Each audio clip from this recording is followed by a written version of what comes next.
Cookie, I gave you the wrong link for yours. There's there's a longer link that's got the actual finish to your match. I'm gonna give you so much shit. I know.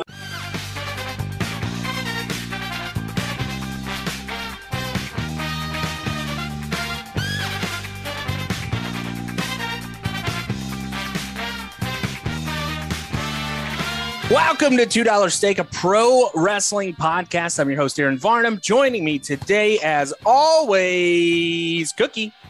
Yes, sir. Big Mike. We're here. And for the first time in studio, probably in about, we'll say 2 months. For the first time in a long time. First time in a long time. First time listener, long time caller. No, other way around. Long time caller, first time listener. I fucked it up again that time. Yeah, messed it up both times.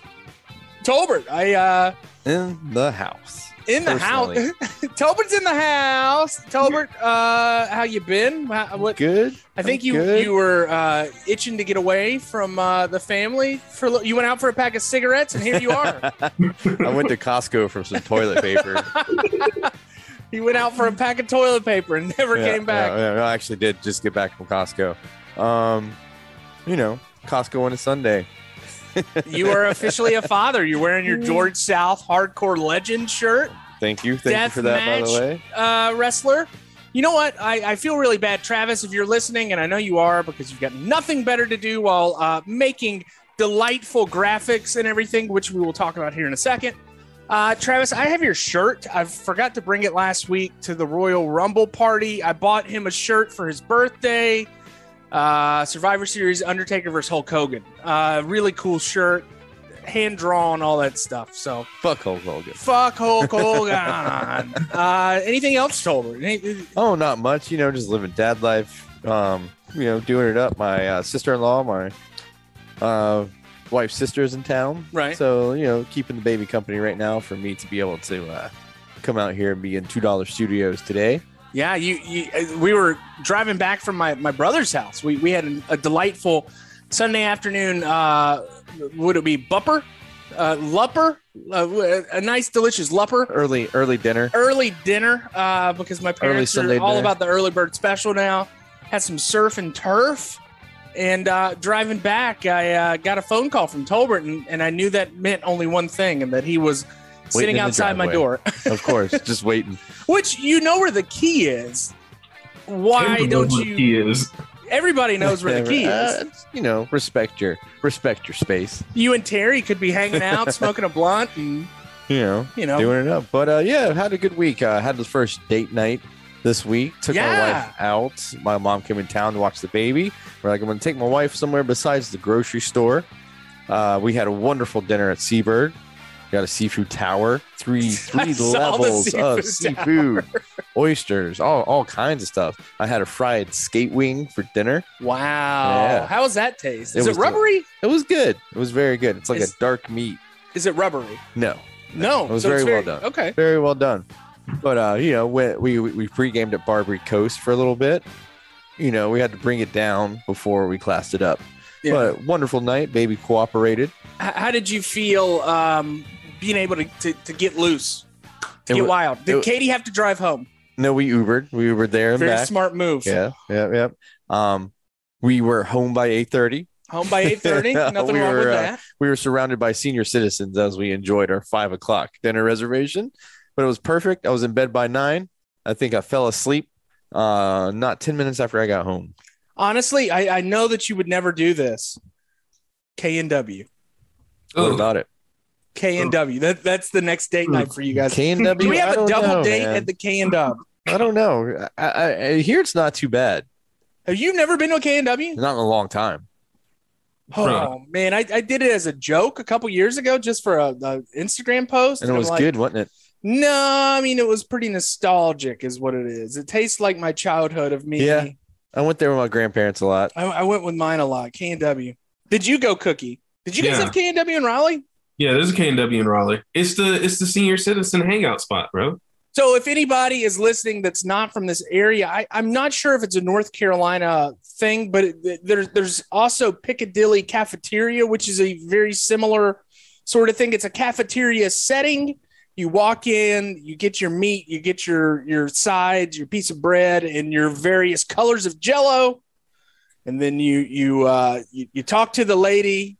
She checks you out. It's a little more expensive than you think because you got to make up for all the like when the young kids come in, you got to charge them full price. The older people get the special. I hear the Neptune salad is a popular dish. What does Neptune salad entail? It's like a crab mixture. Oh, it's like the fake macaroni. Crab. Yeah, and probably lots of mayonnaise.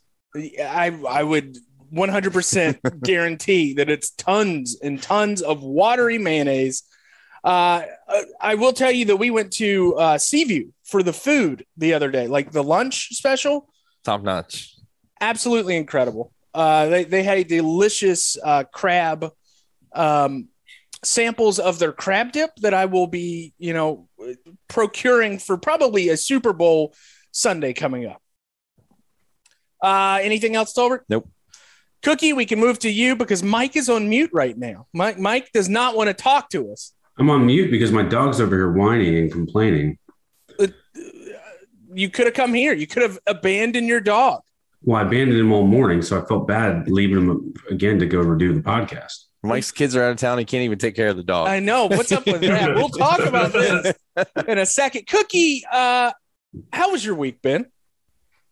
Week's gone well, man. Week's gone well. I actually, I guess the highlight was that Diane's parents are in town. So we ended up going to a nice fancy restaurant. Cookie got free food. I do. Yeah. We went to a fancy restaurant, had a nice Wagyu steak dinner. Nice. Yeah, it wasn't as good as I thought it was going to be. I'm not going to lie to you. It was like, what was wrong with it? How did you order it? What we want a full review rare. of the restaurant. I went medium rare. You went medium rare? Okay, that's acceptable. Yeah, I was going to yeah. I went medium rare. The restaurant was it wasn't it was like almost business casual. Like it was a nice fancy restaurant from my standards, at least. Okay. And but there was definitely, I'll say, a privileged couple celebrating someone's 21st birthday is what I'll say. I mean, you can. They're not going to hear this. We're not going to get canceled because this isn't Joe Rogan.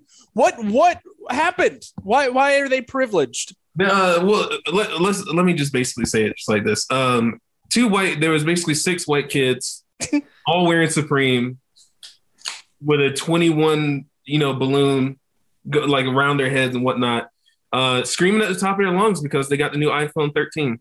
Nice. Yeah. They were celebrating and causing a ruckus and everything else. There was some Lululemon that I saw pulled out of a bag. I was like, what is this right now? What is happening at this restaurant? Yeah. So yeah, that was my Friday night. It's not my kind of people either, Cookie. I don't blame you for being a little bit appalled. Yeah, it was one of those nights. Let's just say that. But the steak was, I found the steak to be had too much pepper. And now I'm starting to think Wagyu isn't all that it's cracked up to be. Maybe. I'm not sure. That's why we prefer $2 steak here in our group. Maybe I should have gone back. I should have gone back and be like, hey, can I get a $2 steak instead of this Wagyu? Yeah. And honestly, they truly should not be putting anything on Wagyu, Cookie. They should just be giving it a good nice sear to a rare consistency, slicing it, maybe some thick sea salt on top as a sprinkle, that's it. Yeah. That is it. You let the fat do the talking. There was some Cookie. How do they prepare? Is Wagyu, or is that the ones where they just like give it like food all the time and like let it watch? Yeah, give it hand jobs. Let it watch TV and like. Let me ask you this: does Wagyu come with French fries? Because I have French fries on the side. Cookie, you got scammed. Cookie, I'm like, why the fuck do I have French fries? Side? I didn't order that. I did not order French fries on the side. Did you wait to the discount Wagyu beef, Cookie? Did you dip it in A1 sauce? Is the question. This was a $38 steak. That's a scam, Cookie. Wagyu is way more. That's like Ruth Chris doesn't have Wagyu steak, and their steaks are $50 a pop. Cookie got a sirloin steak. Wagyu fucked me over, and There's some green shit on top, some chimichurri maybe. I don't know what the fuck it was. Cookie, I believe did you look very hard around this place? There was probably neon burns from where it used to say sizzling sirloin on the on the side, or the sizzler. Are you sure you weren't at a sizzler, Cookie? I think it was like Wagyu, but like spelled differently. Maybe. The sure cow's name so was Wagyu. Stoned in Boulder, no one has any idea what's going on, really. It was spelled WAGOO. Wagyu. Cookie, with this Wagyu experience, if we should call it that, I don't believe that you actually had the right thing. I believe that this was how big was the steak for $38? About that big. Okay. It wasn't large at all. It was not a large steak. It was probably the size of my hand. It was literally the size of my hand. Okay. Yeah. All right. Anyways, anything else this week other than you getting scammed? No. Other than that, no. Oh, actually, I've been looking up grad programs, guys. Looking up grad programs for psychology. And I might be coming back to North Carolina. So stay tuned. Wait a minute. Grad school? Doc program. Sorry, doc program. What? I was going to say you're in grad school, Cookie. Yeah, sorry, doc. I'm at doc programs. I'm in a master's program right now. I'm looking at doc programs. Cookie, when are you going to be done with this master's program? Next May. Next May. As in the upcoming May? No, as in May 20. One after that. The May 2023. Okay. So the May after next. Yeah. Why get a doctorate degree? Why am I? Yeah. Why are you looking at that? Because I want to become a licensed psychologist. And with my master's degree, you cannot use the term psychologist because it's a protected term. You have to have your PhD or your PsyD. Where would you look? I'm looking at Chapel Hill right now. Chapel Hill, looked at Duke. I'm also looking at some other crazy programs like Miami and Hawaii too. So, we'd come visit you at all those places. Some would be easier to get to than others, like Duke and Chapel Hill. Yeah. We prefer Durham. We love going to Durham for shows. Yeah. Dub also has a program, so I've also considered Dub as well. Go back to Dub. You can play on their rugby team. I hear they've got a decent rugby team. Come home to us, Cookie. Coming soon, baby. Coming soon. Big Mike, this week, not only did you have some delicious Boomalotties ice cream. Shout out Boomalotties. What else did you do on this week without kids? Well, so my wife and kids have been up in Ohio for a birthday party. Originally, they were going to leave Thursday, but because of the severe weather that they were going to get, they had to leave on Tuesday. So I've kind of just been like in limbo for the last week, taking care of Opie. Was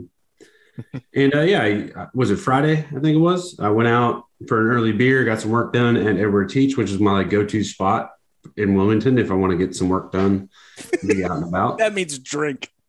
No, drink. I mean, you have a beer while you're doing something. It's kind of nice. They got good Wi-Fi. And the upstairs is almost always open and like never busy. And then I went and bought myself a personal pizza from Willywood because I'd never had that. Checked out that food truck. Did it offer Wagyu beef as a topping? No, it did not. In fact, my pizza almost cost as much as Cookie's steak, that's why we know it was severely underpriced and wasn't Wagyu. And then I went and checked out Boomalotties because shout out Boomalotties, shout out Travis.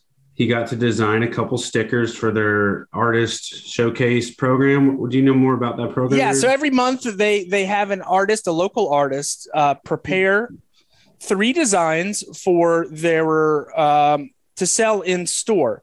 And it's a way not only to promote local artists, give them a little money in their pocket, but also a way for Boomalotties to have kind of cool, different ideas being thrown around for their logo and any other sort of fun stuff.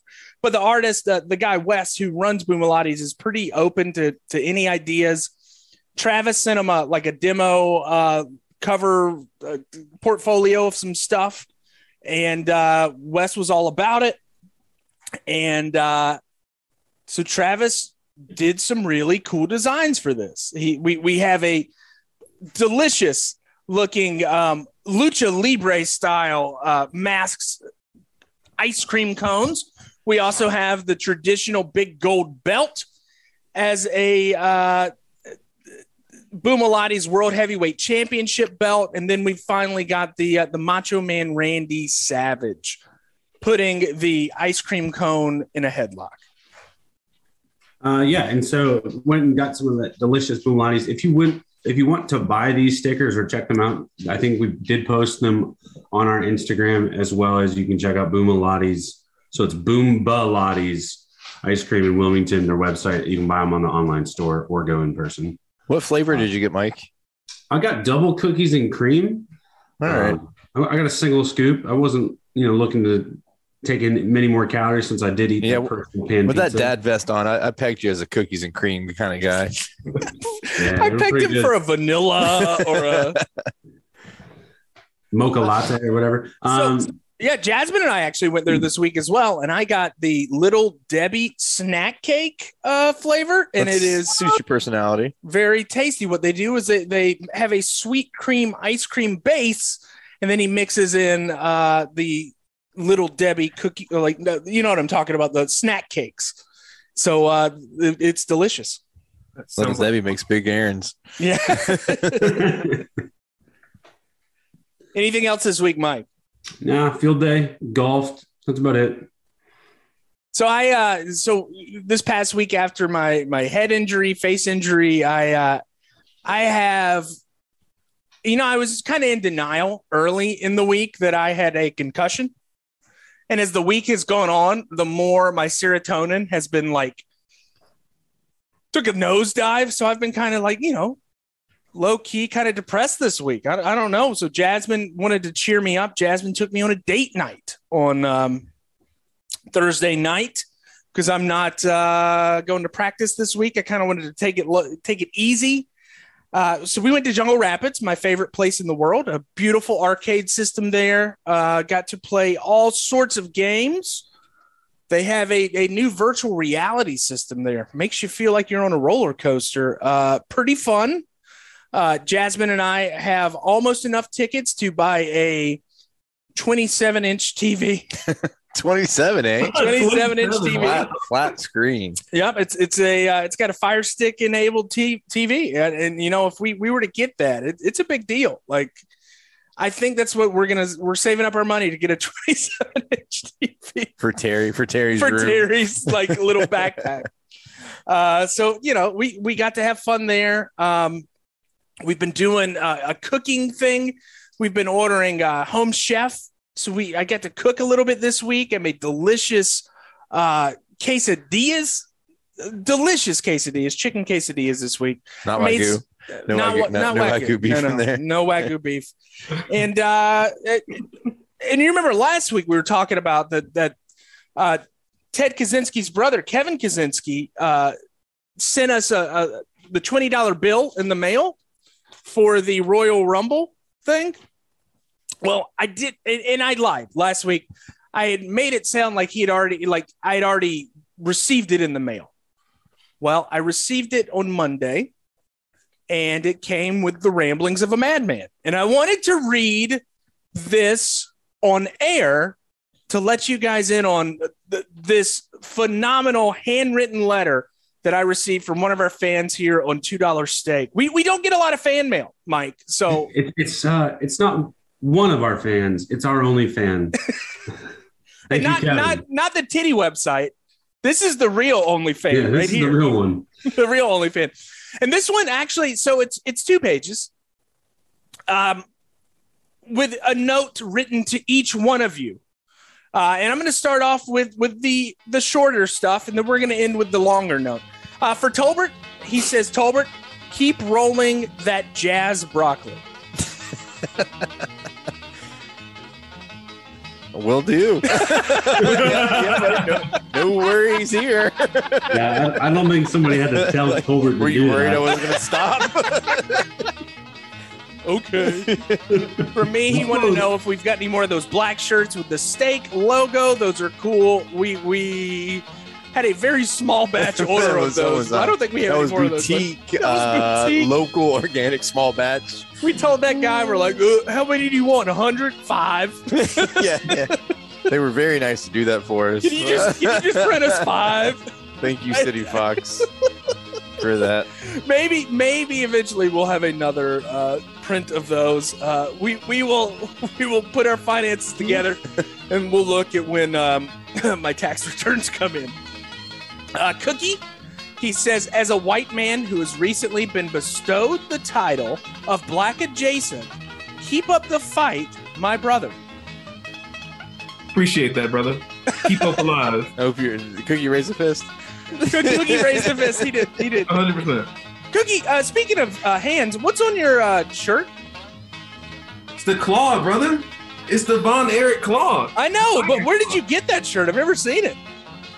The same place that you made fun of all my other shirts that were handmade, or handmade. As you said. Pro wrestling tees. Pro wrestling tees. Yeah. That might be bad luck, Cookie. Were you wearing that when you got some fake ass beef? Yeah, the Von Erichs. Yeah. That whole family. Sad story. Damn. Sad story. All right, and finally we come to the main event. Big Mike, this is directed towards you. Selena and Ellie. Now I fucked it up already. Selena and Eddie. Mm-hmm. That's it. Preach. You Buckeyes must not understand. Like my Kentucky granddaddy said, don't matter what you in life, when you die, you become a good old boy. Now I get that. Mm-hmm. Then he says in parentheses, fuck, my pen ran out of ink. Close parentheses. Now I get that these other boys in your $2 group have a sense of nostalgia. Now, Mike, that means a wistful or excessively sentimental yearning for return to or of some period or past or irrecoverable condition for Latino heat. Mm-hmm. So since he is passed, and by my grandfather's logic, we do not speak ill of Eddie, nor do we compare him to baloney. Thank you. Thanks, Oscar Mayer, for that spelling. I may just be a simple Kentucky engineer, but I must implore the wonderful tangy vinegar barbecue of North Carolina to forgive you of your sins. Of course, we know that the nasty mustard shit out of the Southern Carolina would not. As a member of the $2 state community, as the only member of the $2 state community, we will forgive you if you read this on air with bluegrass. Love, KK. Hey, man, we love some bluegrass, too. So, guys, check out his podcast, BG Roundtable. It's him and his Kentucky buds talking about all sorts of stuff, a little bit of wrestling. They shout us out quite a lot because we're lovable. If we're ever in Kentucky, man, we'll come drink some bourbon, watch some wrestling. Probably the next time we'll be in Kentucky will be like some weird like Cookie will probably be the only one to go to Kentucky. Yeah. He's going to work on his doctorate in Kentucky. Cookie's like, yeah, my friend's getting married and we're doing a bachelor party in Paducah. And you're like, what? Who goes to Paducah, Kentucky for a bachelor party? And Cookie's like, I don't know. It just sounded chill, man. Hey, yeah. Go ahead, Mike. I was gonna say they got some big old lakes out there. You get a houseboat, get you like a 100-foot houseboat, sleep 14, partied up, get some jet skis, and ski boats and stuff. It's a good old time. Mike, how would you describe Kentucky? You've been there, right? Yeah, a couple times. I mean, think like the mountains of Carolina and Tennessee, but just like that's the whole state. God damn. So it's like basically West Virginia? No, it's Kentucky. They're a little different. Would you say they're higher class West Virginia? Isn't everybody? No, but not lower class. They're like they're better than West Virginia. Yeah, they're probably. You're insulting our only fan, Mike. I'm trying to think. Like you got UK, you got Louisville. That kind of outpowers West Virginia's WVU. So. Now there's always been a huge wrestling scene in like Louisville and stuff like that. Oh yeah. And it's very close to Cincinnati. So there's a lot of like Ohio crossover there too, right? I have no idea. I don't typically spend that much time down there. We pretty much say Cincinnati is in Kentucky for that reason. All right, thanks, Mike, for the. Well, the Cincinnati Airport's in Kentucky. Like, I don't know what the fuck you want me to tell you. That's so sad. Kentucky Wagyu in Kentucky today on $2 steak. This is what happens when. And you know what, boys? Once we get to the matches, it's going to get even better because these are three of the best damn professional wrestling matches I could find. Subjective. Let's talk about some Lucha Libre. I do want to thank the Way of the Blade by Phil Schneider. It's 100 of the greatest bloody matches in wrestling history, and they were the reason I picked two of these matches today, Tolbert's match and Big Mike's match. So let's talk about some wrestling.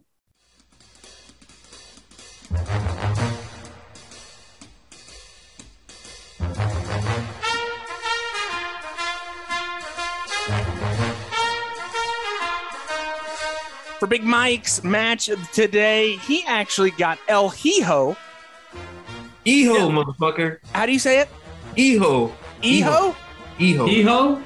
Hijo? Oh, dude. Hijo Santo? Hijo de Santo. It's Like Hijo de Evo? Santo. Like son? Mio?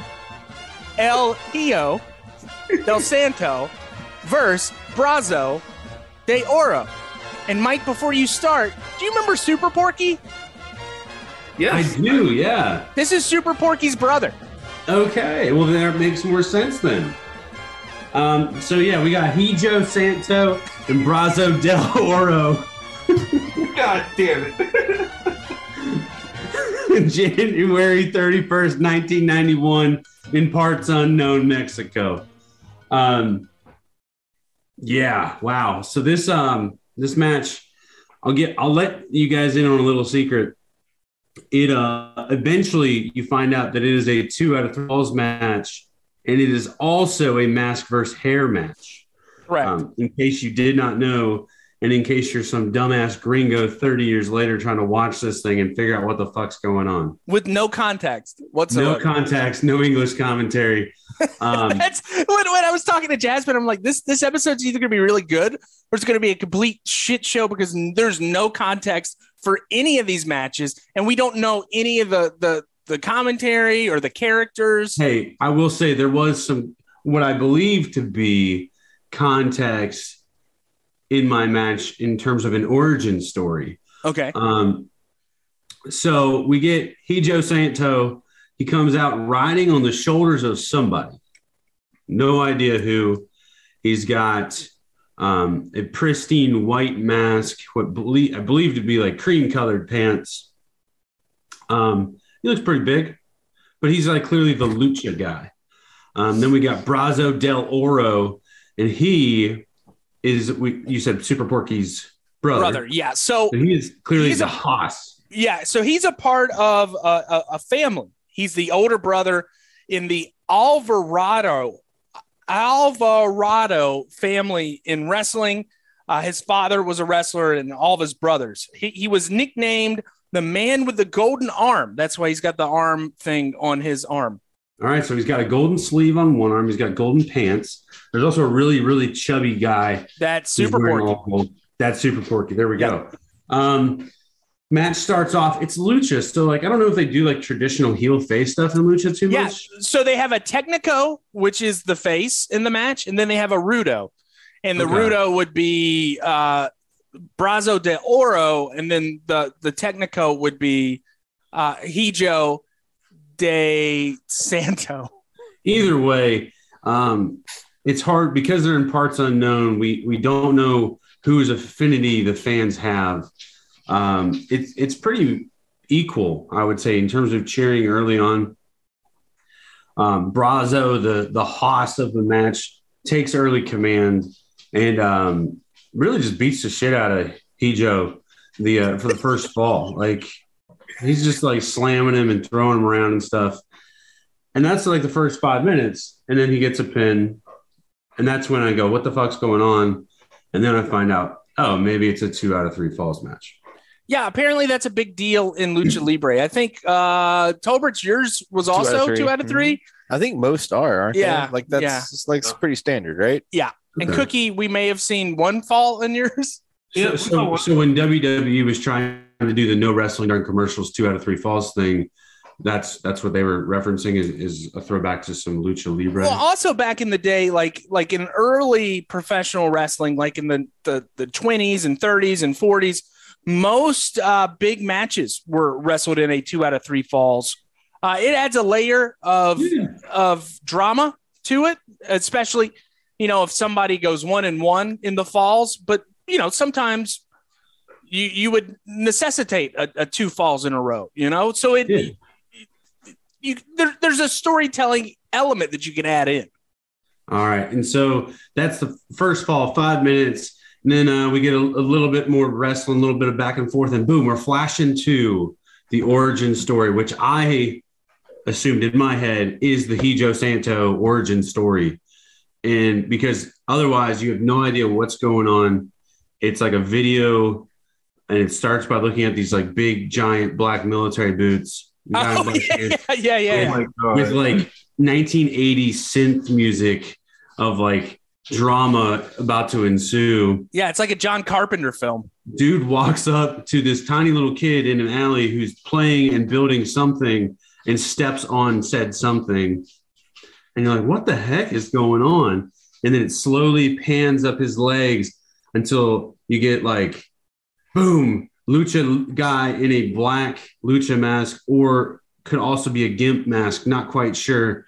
And you're like, what? That was kind of freaky and scary. What was that about?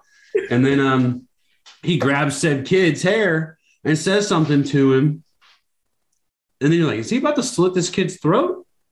And then he just hands him a note. And then we're back to wrestling. What the fuck? Let me tell you a little bit too. El Hijo del Santo is the son of El Santo, who is one of the most popular professional wrestlers out of Mexico. He was a big name luchador from the 1950s, 60s, and 70s. He starred in a bunch of films, and he never took his mask off throughout these films. So he's this man in this white saintly garb all the time. So maybe, one of his dad's luchador friends pulled a switchblade knife on him at some point during his young career. Gotcha. Either way, I think that's how we got Hijo Santo where he is today, fighting the big hoss that is Brazo. Second, fall starts and Brazo just continues to just beat the crap out of Hijo to the point where I don't know if it was hard-weighed or bladed, but he is gooing and oozing blood out of his white mask. And he's got like a big old circle in the middle of it. Yeah, that's what it looked like. It might have been hard-weighed, or did he get stabbed? Because it's not where it sews up. It's too high away from the eyeballs. It looked pretty fucking gnarly. And then Brazo's trying to like pull the mask off, and it's just getting everywhere. It's getting pretty gross. Now we get our shine a little bit. Hijo is coming back. He's doing some higher flying moves. He is the quicker, nimbler guy. Gets and tosses Brazo outside the ring, into the corner post, and then outside the ring. And then Brazo is just gushing blood from the face. A lot. Like uncomfortable a lot. Like Aaron Varnum would have been pacing in my living room going, oh, no, he did it. He went too deep. He went too deep. He is like squirting out of his head. It's like a thick blood. Like it just looked really. Well, you've seen that, man. You've seen Super Porky. They maybe because it wasn't like 4K, but he is clearly gushing blood. Gets back in the ring. Hijo goes corner post, hits this like beautiful, like flying, almost headbutt elbow kind of thing, but he gets full extension, looks really good, gets the pin.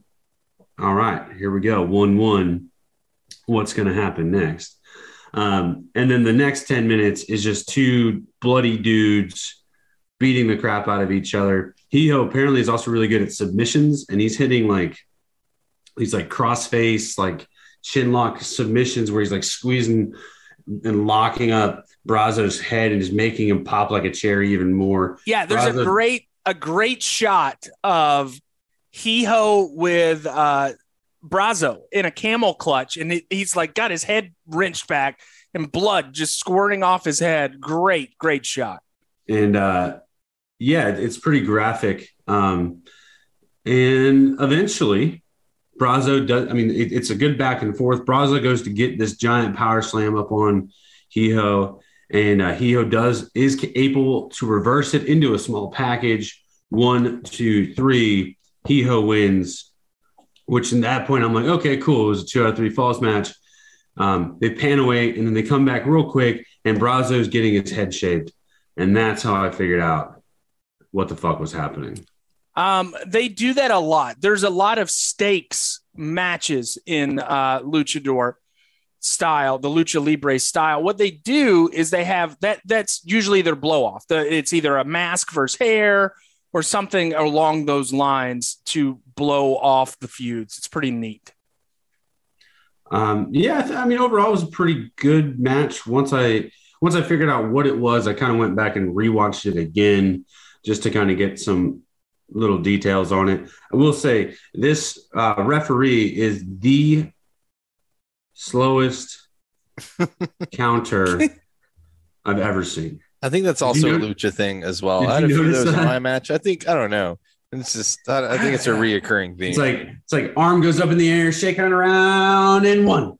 The arm goes up in the air, shaking around, and 2. And you're like, dude, like, come on, man. Let's get the 1, 2, 3. Let's get out of here. But no, it's good. It was a good match. It was entertaining, definitely bloody. Context would be a little bit nice to know why. Yeah, no shit. That's why I was a little leery about this episode as a whole. So there you go. Least with Cookie's match, we have an out for next week of who we can talk about next week. I swear to God, Aaron. I swear to God.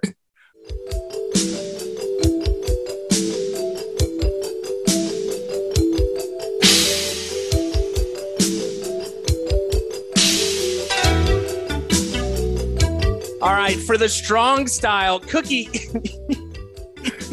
Go ahead. Cookie, you have got a partial match from us. You have got Corazon de Leon, Ultimo Dragon against Negro Casas. Negro Casas. I think it's Negro. and El Dandy. Yeah, that's what I got. And it's El Dandy. I remember him from his time in WCW as one of the many luchadors who didn't get enough shine. El Dandy. That was one of the guys that they would talk a little bit about. There was actually quite a few that they would bring in just for like 2-minute matches. Just blow offs. Former tag team champions though with Chris Jericho. Did you know that? El Dandy. I did not know that. Speaking of which, for future reference, Chris Jericho is Corazon de Leon. That's right. Heart of Lion. Yes. And we got Ultimo Dragon, legendary luchador, Japanese wrestler. Nothing else to say about that. And we got Negro Casas. Yep, that's all I got for him. He actually had a little bit of a run in WWF, New Japan, UWA. He's had a pretty storied career in professional wrestling. His family is actually pretty. I read up a little bit about him. His family is pretty prominent in Mexico. Yeah, there's a bunch of them. Rocky Casas, Golden Casas. There's a bunch of them. Anyway, 2 referees in this match. It's kind of weird. And this match takes place on July 18th, 1993. I wasn't even born yet. No one in my house right now was born in July 18th, 1993. Now, is that dog years? How many years is he in dog years? Oh, yeah, that's true. What is he? He's probably like, 40, 49 in dog years. Okay. Yeah. So let's go ahead and get to this countdown. Cookie's partial top 4. Number 1. I gave Cookie the wrong. Oh, no, hold on, Aaron. Let me finish and let me tell the story. Because I'm going to get there. All right. Number 1. I was excited in the beginning, Aaron. Number 1, first 10 minutes. It's full of some great technical wrestling. Dandy was working the legs of Jericho, trying to isolate that left knee. And I was like, I wasn't expecting it. So I was like, coming into this match, I was expecting a lot of high-flying stuff. And instead, we got some technical stuff for 10 minutes. And I thought this was going to be a big payoff in the end, right? You know, because Ultimo Dragon is kind of doing something similar. He's isolating legs and, you know, doing the single leg Boston crabs and figure four leg locks. I've never seen a figure four leg lock countered into a single leg Boston crab. I thought it was phenomenal. So the first 10 minutes of this match, great. I was like, where is this story gonna go? Number 2. Ultimo Dragon has a nice wheel kick. And then after that part, my skepticism started creeping in. And I started to believe Aaron did not watch this match. But I'll get to that a little bit later. Number 3. I'm convinced that Aaron did not watch this match. I'm convinced the people in the arena watching this match didn't even watch the entire thing. Listen, the high spot of this match was a double missile drop kick and a moonsault. I mean, it was kind of cool. I guarantee no one in this match recalls this and says, "Oh my God, this is my top 5 wrestling match ever." I'm gonna let you know that this match right now is 23 minutes and 7 seconds. And the first fall happens at about the 17 to 18 minute mark. Right. Kind of curious where this is going to go. Go to number 4, Aaron. Number 4. Wrap it up, boys. Oops. First round was straight weak sauce. So let's see what happens in the second round, right? There's 3 minutes left in the video, Aaron. There are 3 minutes left, and it starts with an armbar, right? Armbar. That's Corazon de Leon's number 1 move. Number 1. And number 2, armbar. So I was like, oh my God, he's gonna make him tap out with an armbar. Long-term storytelling, brother. And guess what happens next? Leg lock. Mm-hmm. 22 minutes and 37 seconds. We get another armbar, Aaron. Yep. Chris Jericho. Uh-huh. The match is 23 minutes and 7 seconds left, and it ended with a kick to the chest. And at home, you might be saying, oh, he pinned him and won after that. No. The video cuts out after El Dandy kicks Jericho in the chest. Aaron, what did you give me? I gave you the wrong link. Mm-hmm. Mm-hmm. Mm-hmm. I the wrong link. I got ahead of myself. I was watching a UFC pay-per-view, or not pay-per-view, a fight night. And Jasmine and I were sitting there, and I'm like, ooh, Corazon de Leon. I know who that is. That's Jericho. Ooh, Ultimo Dragon. I know who that is. El Dandy. I know who that is. Negro Casas. I know who that is. Uh-huh. We're going to put them all together. It's going to be magic. Oh, it's only 23 minutes. Perfect. It was a 45-minute match, apparently. Let me I'm going to put some context behind these words that you're saying, Aaron. Paint a picture. It's late. It's Saturday night. Mm-hmm. Jasmine. Hey, Jasmine. What should I give Cookie this week? I don't know. You decide. How about Chris Jericho? Oh, yeah. Corazon de Leon and Negro Casas. Exactly like you said, Aaron. Is this how it kind of played out? Yes. Yes. All right. So this is honestly, and then Jasmine said, well, next week at least you have an out and you can go somewhere back to American style wrestling, and there's plenty of options you can do. Aaron, this might be the worst match I've ever seen on $2 Steak, a pro wrestling podcast. Aaron, this might be worse than my Wagyu steak last night. Cookie, I don't know what to tell you, brother. Hey, Cookie, is like Wagyu like a weed strain that's prominent there in Boulder? I don't know, but I'm gonna make it one. I'll tell you that. The Wagyu. That's why he's trying to become a doctor. He's gonna doctor of weedonomics. Yeah, I'm gonna crossbreed these plants, baby. Anyway, this match, it gets 0 cookies, Aaron. I would say that it is a DNF. Did not finish. That's what it should probably get. Right? It gets the Soggy Cookie Award, Aaron. That's the Soggy Cookie. How did that cookie get soggy is the question. Aaron, what's worse than bologna? Because that's what this match gets. Oh, I hate bologna. I don't know, man. Hey, bologna prepared the right way is a wonderful treat. No, it is not. Yes, Bologna it is Absolutely. the You lips get- and assholes. You get you some thick cut bologna and you grill it and you put it on a biscuit and you shut the fuck up. We were not a bologna. We were not a bologna family. That You was gotta slice definitely it so when bologna. you cook it, it crisps up and stays flat. It doesn't dome up. You gotta slice it, man. It tastes real good. Well, you have to score it so it doesn't curl. When you Can, Yeah, that's what I'm can I saying. tell you? Every time I smelled bologna, it reminded me of this time that I went to a Discovery Zone and it smelled like a bologna. Ugh. It's a mixture of feet and little children's armpits. Is the way bologna smells to me. but the right blend. So DZ Discovery Zone was ruined forever. Oh, I walked man. in and I'm like, this place smells like bologna. Bologna is the greatest treat when you are 10 years old. I That's hated what I will say. I loved it. Fried bologna. Oh yeah, all that good Yeah, stuff. all you guys were fat boys. That's the reason why.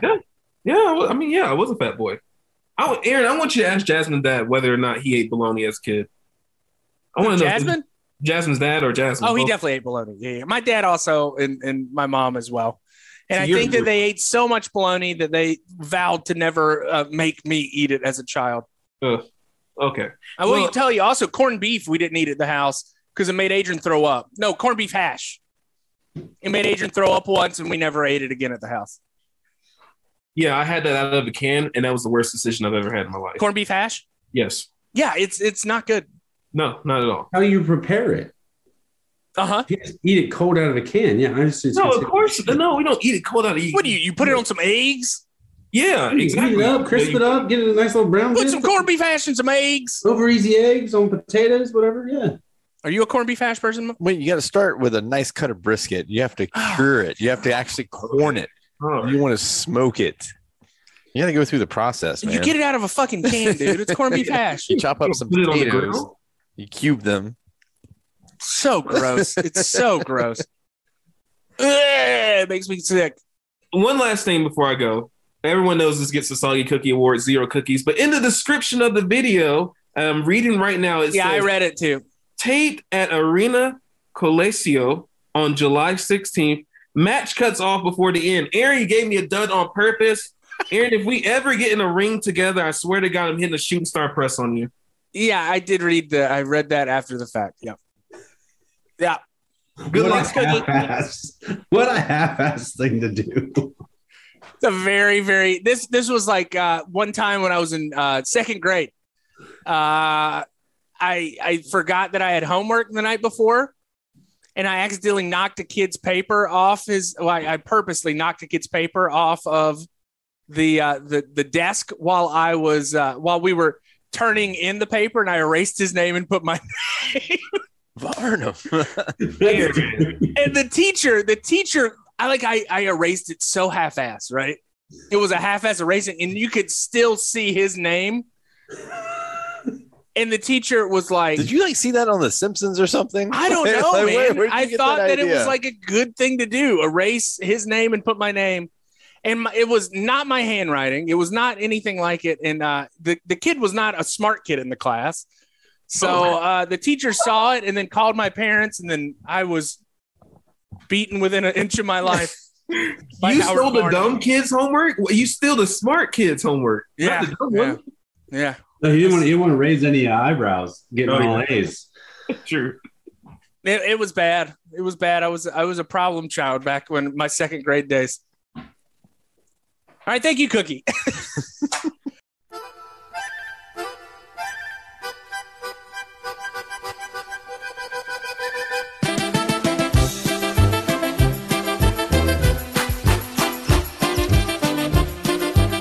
All right, for our final match of the evening, and perhaps the greatest luchador match ever. Would you say ever for this? I would say the best you've ever given me, for sure. There's only one little person involved. You have got El Pollo versus Comando Negro. Oh, man. So I didn't know what to think of this. Well, hey, Cookie, what does that mean in Spanish? Is that First of all, it's Negro, and it means black. Yeah, The it's black commando. The black- It literally black means commando. The black commando versus the chicken. so it's not Negro Commando. no, it's not. And El That's a Pollo. piece of shit. El Pollo is slang for dick. So you got the cock versus the Black Commander. It's kind of funny. The Black Commando versus the cock. But the cock is not alone. The cock, he has a little cock with him. What would you say he would be like? I say he'd be a chicken nugget. I am so proud of that joke. Chicken nugget, because he's a little person in a chicken costume. Let's set the stage here. It is the day after Christmas, 2010. It's Boxing Day. I don't think Boxing Day is a thing here. Corona is a thing here. Yeah. They obviously sponsored this event. We have a packed house with what I could describe as the Latino version of the Hammerstein Ballroom. Yeah, so it's in Arena Naucalpan in a suburb of Mexico City. Okay, so right outside Mexico City. Explains why it's so packed in such a big arena. Crowd is hyped, man. They've probably been partying for a few days. You know, Feliz Navidad, all that. But we have El Pollo, which is a yellow chicken. Just imagine a guy in a yellow chicken suit. Classic yellow chicken suit. That's Jasmine all you have and to I imagine. were thinking, like, it reminded us of this whole match. Reminded us of Family Guy, of course. The chicken, the chicken battle. Yeah. This guy looks like he would be advertising a chicken shack out in the corner in a chicken suit, trying to wave people in. Was it Hardee's that used to have a guy in a chicken suit in the commercials? Not sure. I think they did when they had a yellow chicken and he had like a blue shirt on, and it said Hardee's on it back in the day. That was how they advertised their chicken deals. Huh. Anyway, El Pollo has his little confidant, his little partner, little chicken nugget mini Pollo, which is dressed just like him, but a 2-foot version of him. Their challenger, Comando Negro, the Black Commander. So he adorns black boots, black and white camo. He comes out with a black mask over his mask. Did you notice that, Aaron? I did. Comes out with 2 masks. I didn't get that, but comes out with 2 masks. But before he can even get down the walkway, Pollo does Tupe Suicido right through the middle of the ropes and takes him out, man. Doesn't even waste any time. He tries to bounce back really quick, get back in the ring, but El Pollo drop kicks him right out the ring and then goes for another little dive off the curtain, but he dodges it. Pollo takes a kind of nasty flat back bump to the outside. Well, Comando decides, he's wrestling a chicken. He's not going to have any of this. He goes right into it, but his little confidant tries to intervene and help out, which Comando just kind of kicks him in the head and just boots him out of the way. So match is underway. We have revealed the underlighting mask of El Comando, the red mask with what appears to be a silver ganja leaf. Yeah, Jasmine asked that question too. Is that a weed leaf? Did you pick this for me because of that, Aaron? No, or obviously because it of was the such a actual match? half-ass week of picking matches. Clearly. That I didn't realize it. No. I got this from the book, Way of the Blade. Yeah, but apparently Comando, maybe that's a reference to the Muata, the ganja, the Sensi. Who knows? But he is not too happy about this matchup, and he goes right in on El Pollo. And he takes this, which we don't see too often. I don't feel like we see it too often in Lucha. Takes it outside the ring right off the bat. Yes. Yeah. And this is after El Pollo pulls a sneaky little small package to get the first pin. This is 2 out of 3, best 2 out of 3 match. And Comando is very upset about this. Takes him outside the ring. He's throwing chairs at him, man. They are just going at it. He's ripping his mask. And before you know it, we got blood all over El Pollo. And a lot of blood. He's gushing. I didn't actually see when it happened. I guess they cut away. Yeah. First off, this was shot on what I'd like to think was a birthday party camcorder. Yes. And that's kind of what it looks like. You see a few other guys in the crowd with some low quality cameras following him around, but we almost immediately take it outside the ring. One guy's busted open. His mask is actually ripped. Chicken Man's mask is ripped open as well, which is a huge disgrace. Right. And Lucha as well. And I was reading a little bit in your book, and this is kind of like not your typical Lucha promotion. This is it would be a mud show. This is it's a lucha spot show, essentially, where you're going to see a lot more blood, a lot more threats to people being unmasked and things like that. So this is where we're at. So we get a little spot in the Corona Cerveza area, kind of the equivalent to the hot dog stand in WWF or WWE, excuse me, WCW, what have you. We get some chairs thrown. We get props hitting him in the head. Polo's just bleeding everywhere. He's kind of wiping it. He's playing it up a little bit. He's wiping it all over his yellow suit as well. Can we also mention that ring had zero give? Yeah, it's really stiff ropes and zero give. Like there's some nasty power bombs in this. And you just, at first I almost texted you when I first started watching this, asking you if this was a shoot. Yeah, it's almost like one. But then I started, watch a little closer. I'm like, all right, no, this is how it's supposed to be going. But this whole match is stiffs, all the chops, all the kicks, all the power bombs. And when you first see this, you're like, all right, this guy's in a chicken suit. He's going to get his ass kicked and chopper. But no, it turns into a bloody horror show very quickly. Yes. And you kind of forget the guy's in a chicken suit because all the moves are so stiff. He's gushing blood and Commando's just whooping his ass. But as Commando just beats up on him, he kind of has a rally and comes back at Commando, rips his mask as well, and draws blood from him. Now you have both guys bleeding out, continuing to take it outside the ring. Nasty power bombs and just classic lucha power moves. They're biting each other's foreheads. Both masks are ripped open. The crowd is loving it. They seem to be going for both competitors. Yeah, it was very well. Apparently, this was like El Pollo was not like a big deal. Like he just kind of came in for this match and got out. But the crowd is obviously entertained. You hear all kinds of chants. You hear women screaming. I heard one guy just going, "Pendejo, pendejo," the whole time. Yeah, I don't know who he was yelling at, but eventually Commando gets a second pin. We're even. We go back to the outside, more brutal moves on the outside, kicks to the head, chops. Just brutal matchup. Meanwhile, little chicken nugget is just kind of leaning on the ring post, waiting for his tag, not really getting much action, but just kind of bobbling around the ring as chairs are being thrown around. I was thinking this is Terry Funk must have had trained one of these guys. I don't know. There's just chairs and blood everywhere. Eventually, after a few more offensive moves from El Polo, including him placing him in a perfect spot for little El Polo to do a little splash off the second rope. Yes. Commando eventually power bombs the shit out of him for the win and takes it on home. Quick little fact. El Pollo is one of the many alter egos of Juan Andrade Salas. What? So if you think about that, okay, Juan Andrade Salas. I know of a person named Andrade. This is Andrade's uncle. No. So I was reading that. I read it the opposite way. So yes, he is Andrade's uncle. Correct. Yes. The more you know. And the more you know. What's old Andrade up to nowadays? Well, I'm surprised we didn't see him in the Rumble.